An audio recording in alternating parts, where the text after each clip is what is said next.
Bueno, Paula, bienvenida aquí al de Mesa Prop, el programa de entrevistas de la biblioteca. Jo, menuda ilusión me hace que estés aquí compartiendo un ratito con nosotros. ¿Qué tal? ¿Cómo estás?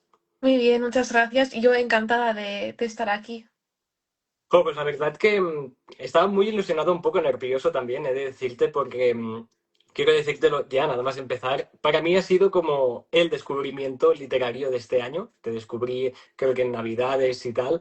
Y enseguida, jo, empecé a investigar sobre ti, leerte y tenía muchísimas ganas de esta charla. Así que, si te parece bien, aquí empezamos un poco por el principio de todo. También pensando, pues, estas personas que nos pueden estar viendo que igual no te conocen, no saben bien quién eres. Así que me gustaría preguntarte, antes que nada, pues, por tu infancia. Tú naces en San Sebastián. Así que cuéntanos un poco cómo son estos primeros años de vida, cuándo aparece el interés por los libros, la lectura, un poco todo lo que quieras contarnos. Pues a mí la literatura me ha gustado desde siempre, desde pequeñita. Y cuando era una niña y no sabía escribir todavía, y ya inventaba cuentos que mis padres grababan. Y eso es algo que lo he llevado innato, y que por suerte he podido desarrollarlo. Me han apoyado mucho en casa desde siempre. Y bueno, luego en el instituto escribía historias, me presenté a un certamen, al Ateneo de Novela Joven de Sevilla, quedé Ujú. finalista y eso es lo que me hizo autopublicar mi primera obra. Y las dos primeras novelas fueron autopublicadas, una con una editorial de autopublicación y la otra a través de Amazon. Y después publiqué ya mi primera novela con editorial, que fue 13 horas en Viena, una novela romántica con ediciones Kiwi. Y a partir de entonces, todos los años, al menos una, a veces dos, a veces alguna más, y desde entonces no he dejado de publicar. Dices que desde pequeña, ¿no? Empezaste a escribir, a inventarte tus cuentos, nos has contado, a autopublicar incluso. ¿Hubo algún momento que tú recuerdes claro en el que viste la escritura como algo más que una afición y dijiste, ostras, aquí puede haber un futuro, ¿no? Puede ser mi trabajo el día de mañana? No recuerdo en qué momento me lo planteé de forma seria, porque es verdad que es un mundo muy complicado, es muy cambiante, muy difícil, y la primera vez que lo vi como una posibilidad fue hace unos meses solo. O sea, ¿En serio?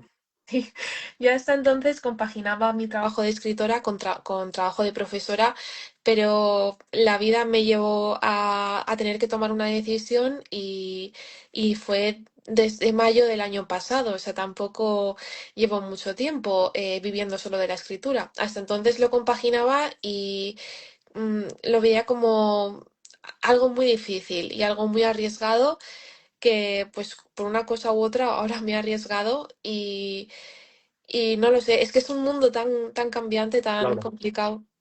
Jo, pues fíjate que yo, investigando un poco y viendo tu trayectoria, yo ya daba por sentado que llevabas años dedicándote a eso, solamente, exclusivamente a esto de la escritura. Que va, hasta ahora profesora, y desde mayo, solo unos meses. Y actualmente, ¿cómo estás? O sea, dedicarte 100% a la escritura, ¿era como te pensabas? ¿Estás bien? Sí, bueno, gracias a que ahora solo me dedico a esto, he podido tomar muchos proyectos que antes tendría que haber rechazado porque no me habría dado el tiempo. Y estoy disfrutando mucho. Tengo más flexibilidad en cuanto a horarios, tengo más capacidad para viajar, para ir a eventos a los que antes no podría haber acudido por el trabajo. Y bueno, tienes la presión de saber que todo depende de ti, de lo que Claro. vendas. Bueno, que a veces ni siquiera depende de ti, a veces es algo súper arbitrario, pero en cuanto a lo que es la vida como escritora, sí que está muy bien tener más tiempo para escribir. Por ejemplo, mira, ahora que dices esto de la vida de escritora, seguro que es algo que no solo para mí, sino la gente que nos ve también es algo bastante desconocido. ¿Cómo sería para ti, o sea, el día perfecto de una escritora? ¿Cómo es el día a día de vivir de eso? Es que es muy diferente. No te podría decir un día concreto porque no tengo una rutina fija. Dependo mucho también pues de lo que mi cuerpo aguante estando sentada escribiendo y no lo sé, hay momentos, hay días que dedico 4 horas a la escritura, hay otros días que tengo que dedicar más, hay días que no dedico nada y que tengo que hacer otras cosas que no son escribir, pero que tienen relación con eso. Y bueno, un día típico, un día perfecto sería un día que pudiese simplemente escribir.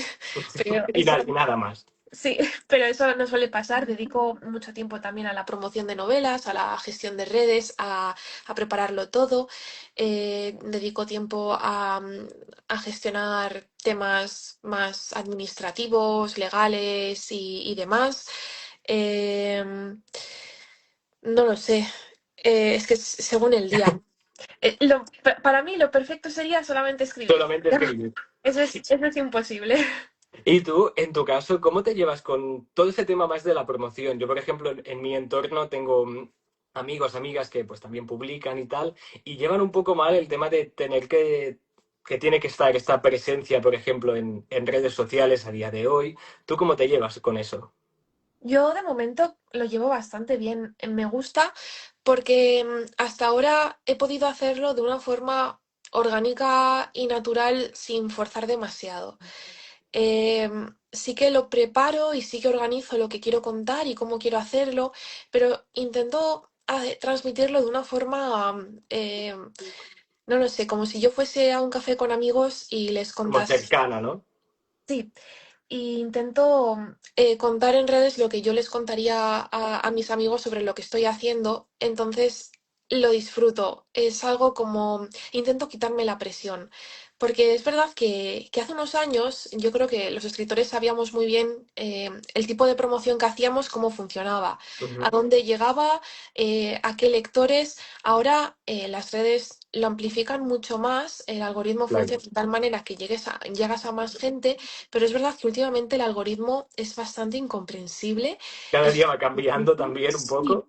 sí, entonces ahí te puedes currar una promoción chulísima y de repente que no llegue a nadie y es muy frustrante. Entonces yo intento hacer todo de tal manera que hago lo que me nace, lo que me gusta hacer y si no llega, pues no ha llegado, pero por lo menos he disfrutado enseñándolo, aunque lo hayan recibido un par de personas. Claro, pero al final lo que tú dices, ¿no? La importancia de poder poner esta distancia de, pues, vamos a no pensar en los números, ¿no? En los likes y a cuánta gente llega. Sí, sí, yo creo que esa es la cuestión para no volverse loco con las redes, porque si no es verdad que te expones mucho, hay mucha presión y juega en nuestra contra. Paula, si te parece bien, vamos a hacer un poquito hacia atrás, hacer un repaso de lo que nos has contado y me gustaría volver a esa primera publicación, Cristal, la guerrera Esmeralda. ¿Cómo nace esa primera historia? ¿No? Al final es como la primera vez que tú apareciste en el mercado editorial, por así decirlo. ¿Cómo fue para ti esa experiencia?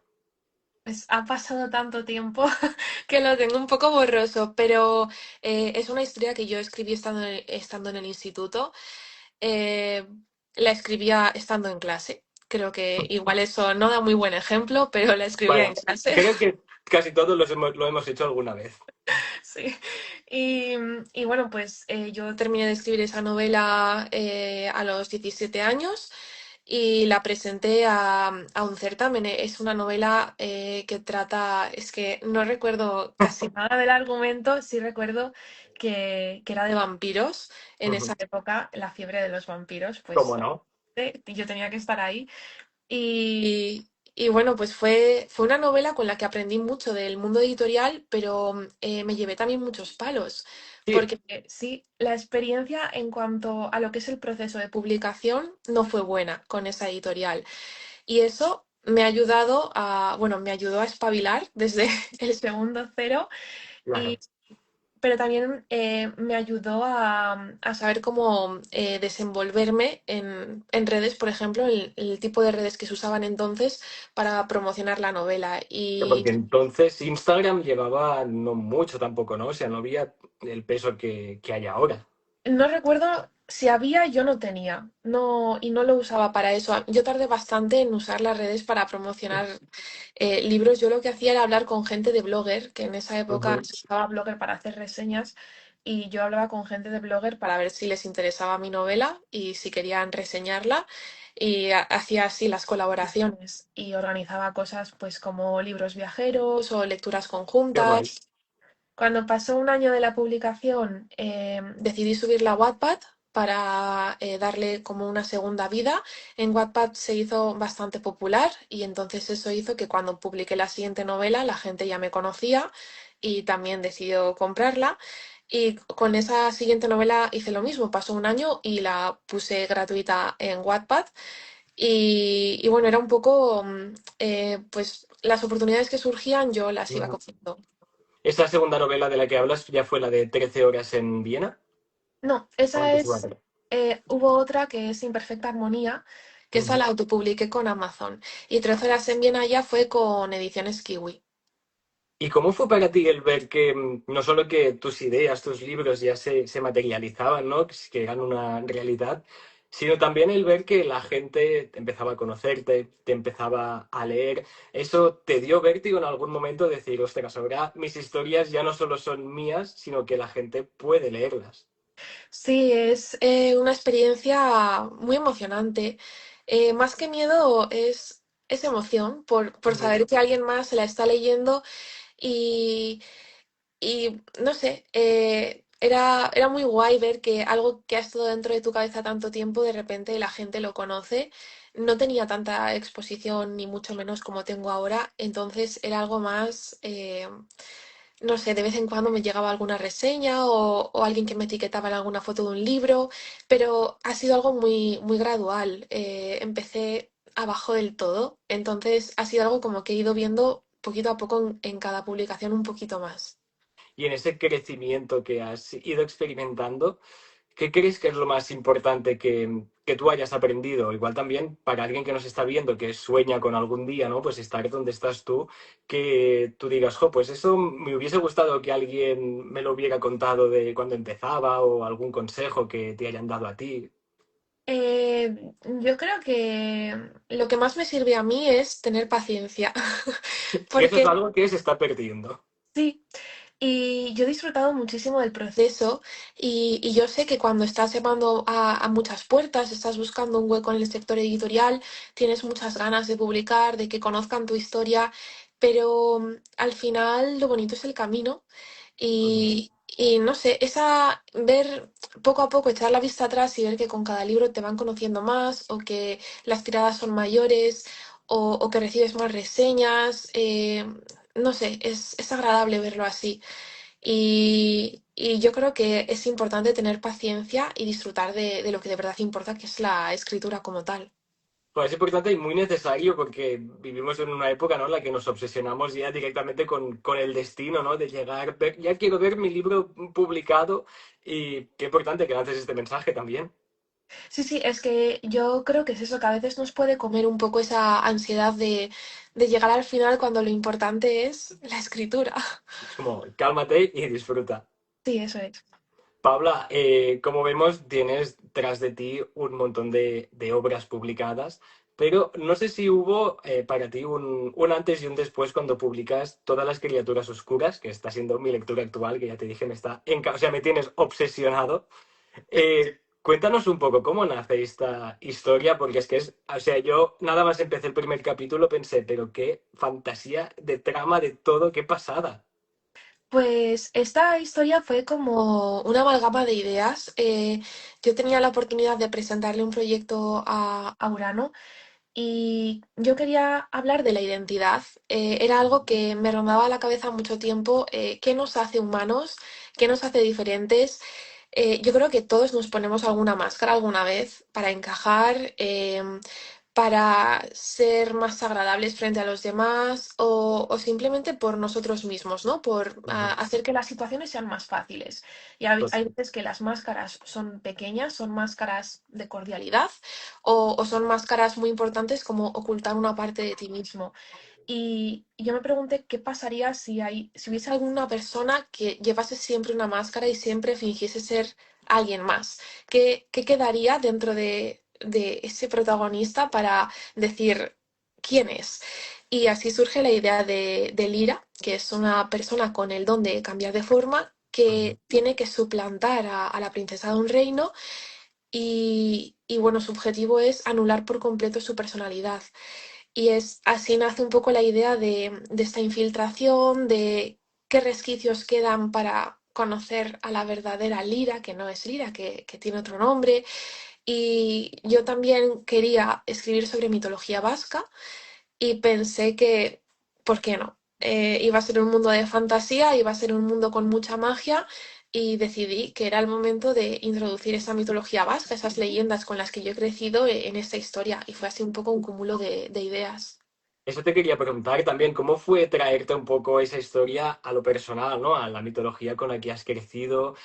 No sé si tuviste que investigar mucho, ¿cómo se tratan estos temas para incluirlos en tu obra? Pues yo la verdad es que lo he hecho con mucha libertad y con muchas licencias. He cogido las partes que a mí me gustan de la mitología, he omitido algunas, hay criaturas que son completamente inventadas. Yo creo que la mitología es del pueblo, entonces yo Ujú. como soy parte del pueblo he hecho lo que he querido, pero he intentado hacerlo de tal forma que fuese un homenaje para las leyendas con las que yo he crecido. Y me ha gustado mucho porque he aprendido. He estado investigando, hay muy pocas fuentes escritas sobre mitología vasca en comparación con Con la otro. mitología griega o la mitología romana o incluso la nórdica. Y hay muchas leyendas que yo he recibido de forma oral y es curioso ver cómo según en qué sitio las escuches, esas leyendas cambian. Y yo he ido tomando pinceladas de las leyendas que más me gustaban de ciertas zonas, de sitios diferentes. Incluso hay una, en el tercer libro, hay una leyenda que es de mi pueblo. ¿En Y serio? sí, y me costó muchísimo encontrar una fuente escrita porque no había. Y yo esa la he escuchado, la gente de mi pueblo la conoce, pero no, nadie la había puesto por escrito y encima la gente la conoce con diferentes versiones. Y esa fue muy difícil localizar algo escrito para decir en qué me baso. Y al final me basé en lo que me habían contado. Y es algo que, bueno, que me ha hecho aprender mucho y que ha sido muy mágico. Pues oye, la gente que nos está escuchando ya lo sabe, si quiere leer un libro que es espectacular y aprender de mitología vasca, que vayan todos y todas a leer esa trilogía, porque es trilogía, ¿no? Y como con novelas cortas de por medio. Eso es, sí, es una trilogía y dos novelas cortas. Y el proceso de escritura de toda esta historia en concreto fue igual más complejo que las otras historias que habías escrito hasta entonces. ¿Te costó un poco más? ¿Fue más largo? Sí, yo creo que esta ha sido, hasta ese momento fue la más exigente porque era el mundo más amplio en el que yo había trabajado. En cuanto a extensión de trama, es la más larga, tiene, pues eso, al final son 5 libros y tiene muchas historias que se entrelazan, mucha construcción de mundo que tiene que tener sentido. Empecé a escribirla de tal forma que yo quería planificarlo todo para tenerlo atado y que no y fue imposible. Al final lo tuve que improvisar y eso hace que luego todo sea mucho más caótico y que tengas que tener en la cabeza todos Sí, los pues tener en cuenta. cabos. Sí, y claro, fue difícil, pero también muy satisfactorio porque también yo noto que es la historia que más conocen los lectores cuando voy a firmas o a presentaciones. Siempre hay muchas de las novedades, pero la gente casi siempre lleva también esa. Y Es como cuando ya te vinculan a ese, ¿no? Sí, y cuando me hablan, ya conocen a los personajes, conocen a los protagonistas, saben las leyendas. Y es súper bonito porque yo siento que hay una comunidad en torno al universo de Gaueco y me gusta que es que ya no es mía, o sea, ya es un 1% mía, todo lo demás es de Qué la guay. gente. Y eso es muy emocionante. Nos decías que en esta historia no hablabas un poco, querías investigarlo sobre la identidad y sobre cuándo nos ponemos, nos quitamos máscaras. No sé si es muy personal preguntarte esto, pero ¿tú crees que en tu caso, a lo largo de tu vida, te has puesto, te has quitado muchas máscaras? Sí, sí, yo creo que es algo que hacemos todos. A mí en concreto, pues no te sabría decir en qué momento me he sentido con una máscara muy grande, pero sí, yo creo que para encajar con los demás o para mostrar algo que, no sé, que va a sentar mejor que lo que tú crees que puedes demostrar, no lo sé. También he aprendido a quitarme esas máscaras, a ser, yo creo que desde hace años ya soy una persona no sé, más natural, más orgánica, más... no llevo bien el tema de las máscaras, tampoco me gustan las máscaras en los demás. Y sí es algo que siempre me ha inquietado y que siempre pues me ha producido interés. Y yo también intento acercarme a personas que veo, es que quizá no es la palabra, pero como honestas, o sea, veo, me gustan las Sí. personas que son, que se muestran tal y como son. Un poco como que son como un libro abierto, ¿no? Que parece que no esconden nada. Sí, y yo me doy cuenta de que mis amistades son así en su mayor parte. Joder, que esto parece una tontería, pero por ejemplo, en mi caso es algo que me doy cuenta que me ha costado mucho conseguir, ¿no? Como crear un entorno, y incluso yo mismo, de libros abiertos, por así decirlo. O sea que igual desde pequeños nos tendría, sí que nos dicen mucho lo de sí, no, sé tú mismo y tal, pero en Sí. verdad no nos enseñan mucho a ser nosotros mismos. No, no, sí, sí se dice, pero yo creo que la sociedad nos castiga un poco cuando somos nosotros mismos, en muchos casos. En tus libros, además, también exploras temas, digamos, no oscuros, pero sí que hay una presencia, ¿no? Ya el mismo título lo dice en este caso, ¿no? Todas las criaturas oscuras. Em, ¿Qué es lo que te atrae a ti como autora, también igual como lectora de esas sombras, ¿no? Igual personajes que no son solo luz o oscuridad, sino que están entre medio. ¿Qué es lo que te interesa de todos estos temas?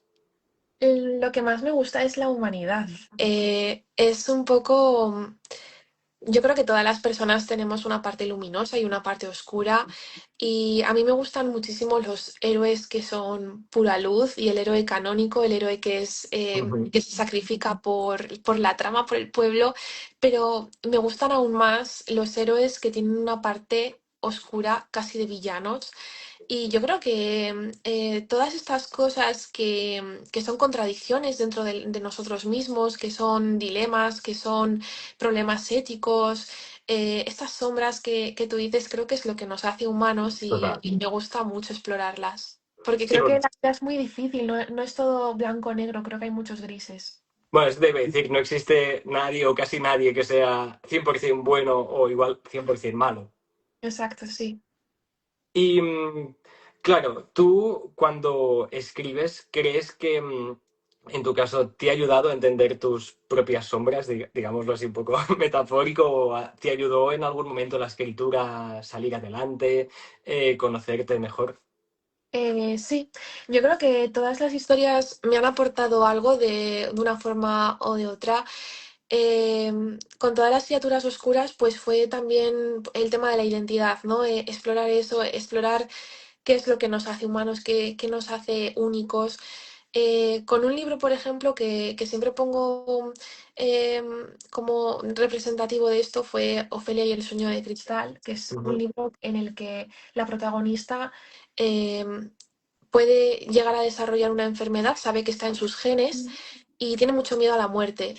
Y a raíz de eso, es mucho más complejo, pero de forma muy simple, ella para enfrentarse a su miedo a la muerte, lo que hace es tentar a la muerte y le Buah, gusta hacer, bueno, se sube a edificios sin sí. cuerdas ni arneses, escala en libre. Menudo vértigo, Dios. Y es muy paradójico, pero ella cree que tiene ahí el control y está jugándose la vida de una forma en la que ella decide cuándo, no, no con una enfermedad.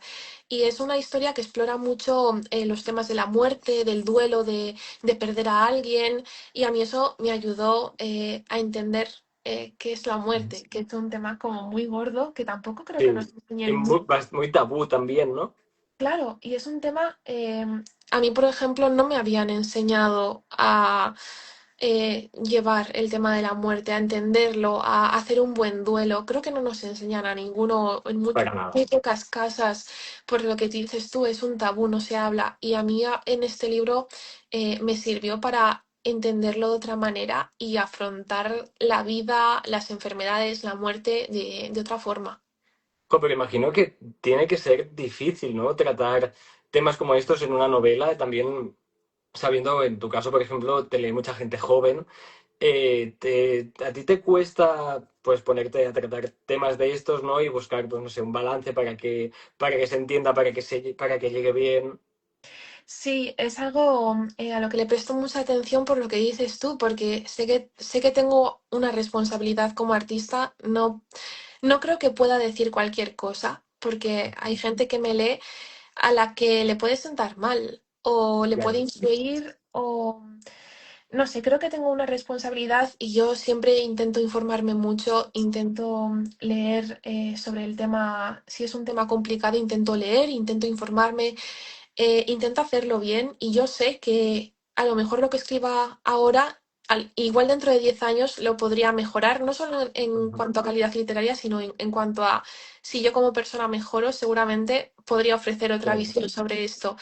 Pero creo que lo importante es hacerlo desde una sensibilidad y un respeto y una información. Y mientras haga eso, yo confío en que el mensaje llegará, si está bien hecho.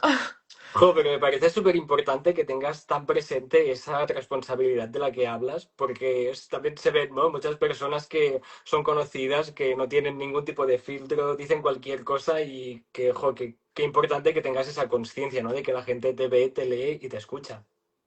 Sí, yo creo que, a ver, podemos hablar los escritores de cualquier cosa, pero no siempre como nos dé la gana. Creo que siempre hay que hacerlo, por lo Con menos cuidado, informándose. Sí, eso es. claro. Sí. Y siendo a día de hoy que eres Paula Gallego, tienes un nombre, tienes muchas seguidoras, muchos seguidores, el hecho de saber que hay gente que te sigue y te vale a leer sí o sí, cuando vas a publicar un libro nuevo, ¿eso a ti te da paz o da el doble de ansiedad saber que sí o sí te va a leer la gente? Sí, yo diría que era el doble de ansiedad. Encima, es que yo lo he notado, bueno, como hablábamos antes, yo con cada libro he notado un pequeño escalón más y quizá uno de los escalones más grandes fue con todas las criaturas oscuras. Ahí empecé a Ujú. notar, ostras, pues sí hay bastante gente que me lee. Con Imperio de Sombra y Tormento noté ese otro salto. Sí, Y uf, hay veces que da vértigo, que de repente hay un montón de gente que no te conoce de nada hablando de ti, juzgando tu obra, y hay veces que puede ser duro y que puede resultar complicado. Y yo siempre intento desvincularme un poco de eso, pero es inevitable también prestar atención a lo que dice la gente porque es claro. algo que ha convivido contigo mucho tiempo. En el caso de Imperio de Sombra y Tormento, es una historia que terminé de escribir en 2019, el primer borrador, y luego la he reescrito en 2024, se publicó en 2025, o sea, es un libro que ha estado, la historia ha estado conmigo. Te ha Y acompañado mucho tiempo. sí, y de repente hay gente, hay mucha gente leyéndola, hay mucha gente juzgando, opinando, y creo que hay que tener la cabeza muy, muy bien amueblada para que eso no te afecte de forma negativa. Y yo todavía es algo que estoy intentando trabajarlo. Pero yo creo que en general, ¿no? Tus lectoras y tus lectores, o sea, tienes unos buenos seguidores y unas buenas seguidoras, ¿no? Sí, tengo una comunidad muy buena. Tengo mucha suerte porque sí que noto que mi comunidad es amable. O sea, sé que es una cosa como muy abstracta, pero Bueno, pero no siempre se da el caso, ¿eh? O sea que, es que yo conozco otras comunidades lectoras que no son tan amables. Entonces claro. yo tengo mucha, mucha suerte, sí. ¿Y recuerdas en especial algún contacto con una fan, un fan, algún comentario que te dijesen bueno, que te marcase y que se te quedase guardado? Pues de vez en cuando me llega gente que me habla de que un libro mío ha sido eh, pues lo que les ha sacado de un mal momento, algo que les ha hecho desconectar. Una chica me dijo hace unos meses que un libro mío le había acompañado en una estancia larga de hospital. Guau. Otra que llevaba 2 años sin leer y que mi libro le había hecho recuperar el amor por la lectura. Esos son los mensajes que me llegan y con los que intento quedarme. Que hay veces que una novela ha sido muy importante para ti y de repente se convierte también en algo muy, muy importante para alguien más. Claro. ¿Tú te lo imaginabas cuando eras pequeña, no solo que llegarías a ser escritora, sino que además, como tú dices, que puedes ser un pilar fundamental para muchas personas que ni siquiera os conocéis en persona, pero los marcas para bien, ¿no? Ya sea pues les sacas de un momento duro o les acompañas, pues los entretienes. Pues no, yo creo que es una locura ser eso para alguien y quizás siempre ha sido un sueño, pero no lo veía como algo tan real como es ahora. Y cuando tú ya tienes una novela, o sea, ¿cuándo sabes, por ejemplo, que una novela está terminada? Que eso también, seguro que nos está viendo mucha gente que le gusta escribir o que sueña con ser escritora, ser escritor. Para ti, ¿qué es lo que hace que digas, vale, ya está, no reviso más, no leo más, hasta aquí, punto y final? En mi caso es la fecha de entrega, porque Cuando no. ves el calendario, ¿no? Que te dice, cuidado". Sí, o sea, de hecho ahora me ha pasado, he terminado el editing de la segunda parte de Imperio de Sombra y Tormento. Yo se la mandé a mi editor, me llegaron las recomendaciones de cambios. Yo aún así he cambiado más cosas de las que me recomendaban. Y el último día, las últimas horas antes de mandarlo, seguía dándole vueltas a escenas, a fragmentos súper cortos y súper concretos. Pero si me hubiesen dado una semana más, habría estado una semana más mirándola. Y si hubiese sido un mes, un mes. Entonces, hay veces que tienes que soltar y decir, ya está. Y Claro. he hecho lo que he podido con las herramientas que tenía ahora. Y no lo sé. Yo lo que hago es pensar en su totalidad en la novela y digo, si me siento orgullosa de esa novela, es que ya está. Y cuando entras en el mundo editorial, que ya empieza a haber no solo tú pendiente de tu libro, sino que hay más personas, ¿no? Pues editores. Cuesta a veces delegar o confiar tu obra, ¿no? A otra persona que luego te dé feedback y hacer cambios. ¿Cómo se gestiona eso también? Pues yo sé que es un tema complicado para muchos compañeros, pero a mí es algo que hasta ahora casi siempre me ha enriquecido mucho y he tenido mucha suerte con mis editores, tanto con la editora de Titania como con el editor de Umbriel o de Puig. Creo que es necesario confiar en esa persona, porque Ujú. claro, si no confías en esa persona y te dice, te propone cambios muy drásticos, puedes no estar dispuesto a hacerlos, porque es algo como Claro. que ha nacido de ti, entonces está juzgando tu capacidad artística, tú tienes que intentar hacerlo desde un punto sin ego, sin el ego, el famoso ego del escritor, y yo hasta ahora he disfrutado mucho de esos procesos porque creo que me han ayudado mucho a mejorar todas mis novelas. Pero también, o sea, repitiendo que es porque confío mucho en mis editores y porque he tenido mucha suerte, pero no siempre es así. Y creo que es una suerte poder contar con alguien que mejore lo que tú has hecho. También nos contabas antes, ¿no? Que un consejo que darías es el de tener paciencia. ¿También crees que hay que tener, o sea, cuando se presentan oportunidades, que a veces nos dejamos llevar por la ilusión, ¿no? De, oh, es la oportunidad de mi vida. Y a veces, pues puede terminar siendo un infierno. A mí me pasó con un trabajo. En el mundo editorial, ¿también crees que hay que cogerlo todo? O en cambio hay que, si se te presenta una oportunidad, no dejarte llevar por la emoción y decir, bueno, vamos a leer bien, cuidado, qué pasa, qué no. Sí, por supuesto. En todos los ámbitos de la vida hay que tener cuidado con la ilusión y tener también los pies en la tierra. Yo sé que en el mundo editorial, como es muy complicado que te lleguen ofertas, a nada que te llega algo, estás dispuesto a sacrificar cosas que tú no habrías Claro. sacrificado, pero simplemente por publicar. Y creo que no siempre es así. Creo que hay que tener paciencia también en esto y que eh, hay ciertos principios, por ejemplo, que no se pueden sacrificar. Hay ciertas normas tuyas que no puedes transgredir y que si ha llegado una oportunidad, llegará otra mejor. Pero sí, hay que tener cuidado. En tu caso, ¿cuáles serían esos valores, por ejemplo, que tienes tú como escritora? Eh, pues, por ejemplo, no traicionar a mis principios. Imagínate, un borrado de un personaje LGBT. Ujú. Pues no se publica ese libro, se publica en otro momento con otra editorial. Eh, no sé. Eh, es que ese sería el ejemplo más claro. Claro, que no toquen tus principios ni los valores básicos y esenciales. Sí, sí. Y a día de hoy, Paula, ya sé que igual no puedes hablar mucho de proyectos y tal, pero ¿con qué estás ahora mismo actualmente? Pues acabo de terminar de entregar el segundo de la biología Hikari y ahora voy a empezar a trabajar en otros dos proyectos. No sé con cuál de los dos me pondré antes. Uno es un proyecto muy cortito, es algo que voy a terminar enseguida, pero que me hace mucha ilusión. Y el otro es un proyecto que también se publicará este año y que creo que a la gente le va a gustar. Y mirando hacia adelante, ya has tocado mucha fantasía, has tocado muchos géneros literarios. ¿Hay algún sueño, algún género literario que no hayas tocado que te gustaría tocar? ¿Sueños por cumplir? No sé, ¿qué te gustaría o qué te ves hacia, de cara al futuro?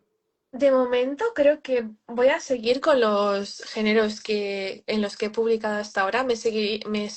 Me gustaría seguir publicando mucha fantasía y seguir con la ficción histórica, que es algo que he publicado menos, pero que siempre he disfrutado mucho. Pues estaremos pendientes, Paula, de todo lo que vas estando sacando, porque de verdad que, yo ya me he hecho fan tuyo, ya te lo adelanto, o sea, voy a Gracias. seguirte de ahora en adelante para siempre. Ya estamos acercándonos al final, pero también te gustaría preguntar si tuvieses ahora adelante a esa Paula pequeña, por ejemplo, que soñaba, que empezaba a inventar sus historias, ¿qué le dirías? No lo sé. Le diría como algo como que siga disfrutando mucho del proceso y que todo llegará. Que tenga paciencia, sobre todo. Eso es. La paciencia. Y Y ya para terminar, te quería hacer la pregunta que hacemos aquí siempre cuando terminamos una entrevista, que es que como al final este es un programa que hacemos para la biblioteca, si nos podrías decir un libro, una novela, que te haya marcado en especial a lo largo de tu vida y si no es muy personal, si nos puedes compartir también el motivo por el que es tan especial para ti. Mm, Voy a decir La vida invisible de Adi Larrue. Oh, de fantasía. Lo tengo aquí también. Es de los mejores libros que he leído. Y pues eso, es que yo también. Entonces, ese es el motivo, que es un libro súper intimista, muy especial, un libro que creo que también es como un canto a la vida y a la esperanza. A mí me gustó mucho. Joder, la gente que nos está viendo, si no lo habéis leído, ya tardáis. Paula, pues muchísimas gracias por habernos acompañado un ratito. Ha sido todo un honor tenerte, de verdad. Y así que nada, muchísimas gracias por haber estado aquí. Enhorabuena por toda tu trayectoria, todos estos libros que estás escribiendo, que son una maravilla. Y nada, te mando un saludo y cuando quieras venir a la biblioteca de Tortosa, aquí estás invitadísima. Muchas gracias, ha sido un placer. Nos vemos pronto. Adiós. Adiós.